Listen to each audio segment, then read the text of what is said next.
Kepala Dinas Lingkungan Hidup itu hadir. Karena ini soal banyak hal yang mesti kita perhatikan. Soal kebijakan, soal grand design, dan soal perencanaan. Saya bukan tidak percaya sama Pak Elmi, ya. Tapi ini soal polisi Dinas Lingkungan Hidup. Sama saja dengan seperti awal itu. Sudah berapa kali saya kira Komisi 3 ini rapat dengan DLH, masalahnya itu gitu saja. Maka idealnya Komisi 3 itu butuh grand design, rencana besar Dinas Lingkungan Hidup ini khusus soal persampahan. Gimana sih 2022, gimana sih 2023 soal-soal penyelesaian sampah? Mestinya harus terukur dan terencana. Soal anggaran dan segala macam, tadi kami sudah sepakat di Komisi 3 bahwa menjelang pembahasan APBD harus ini dibahas dulu di Komisi 3. Apa sih kebutuhan Dinas Lingkungan Hidup? Itu makanya saya sangat berharap Kepala Dinas hadir, tapi karena memang sama dengan Pak Pilipang bahwa alasannya bisa kita maafkan, kita bisa terima, kecuali dengan Dinas Perhubungan. Dinas Perhubungan sepanjang kadisnya tidak hadir, kita tidak bisa rapat dengan Dinas Perhubungan. Itu pembuka. Kemudian saya mulai dari TPA.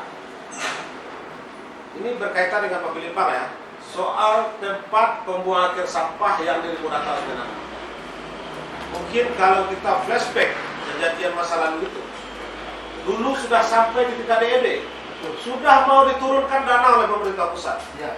Dan saya masih ingat pada dinasnya itu, karena saya bagian dari orang yang ikut merumuskan itu.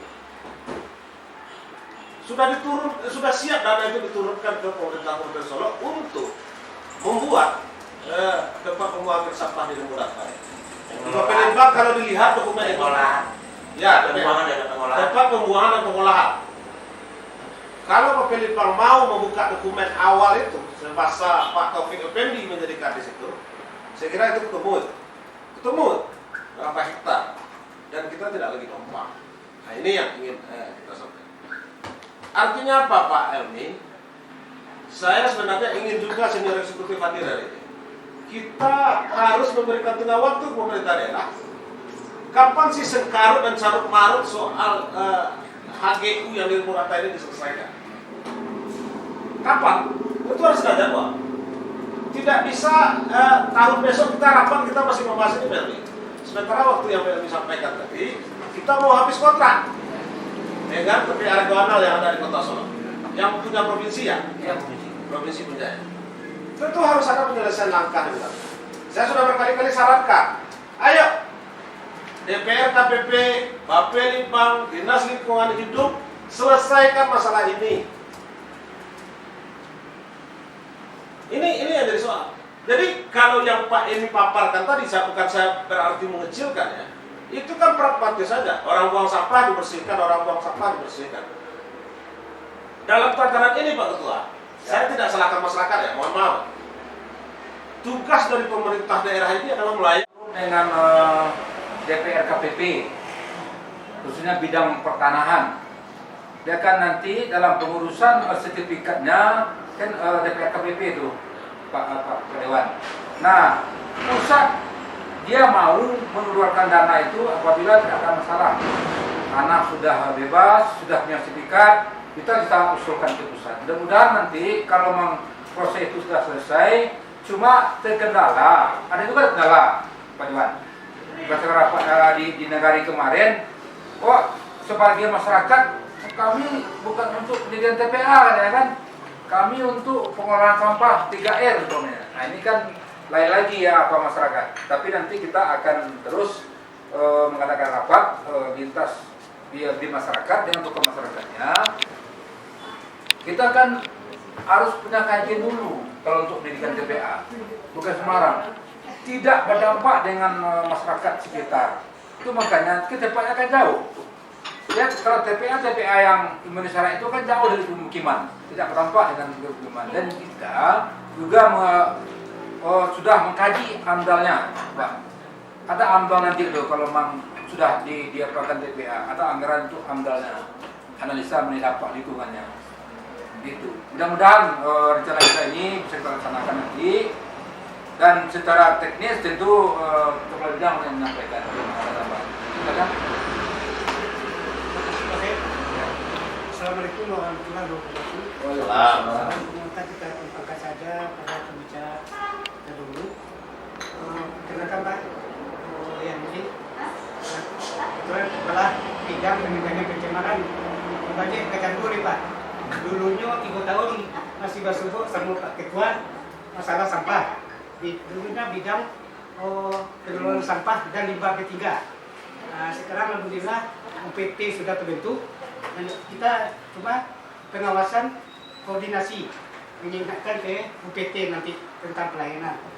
Itu yang disampaikan oleh Pak Sek tadi Pak. Kami kemarin hadir di Negari Sungai Nanam. Jadi pinginnya masyarakat Sungai Nanam mintanya TPS 3R, bukan untuk mengelola sampah, TPA. Jadi desain yang pertama itu waktu itu kami hadir DPR KPP Koperinda masalah pasar agropolitan, rencana pembangunan pasar. Jadi disampaikan itu, Pak, kalau untuk TPS 3R kami masyarakat menyetujui. Kalau untuk TPA kami perlu duduk bersama. Jadi besok ini kita UPD yang terkait Bapelibang tentang grand desainnya perlu hadir di situ nanti menerangkan. Sudah tuh DPR KPP menyangkut dengan pertanahan, sertifikat, daerah, teknis apanya, sudah tuh bagian aset.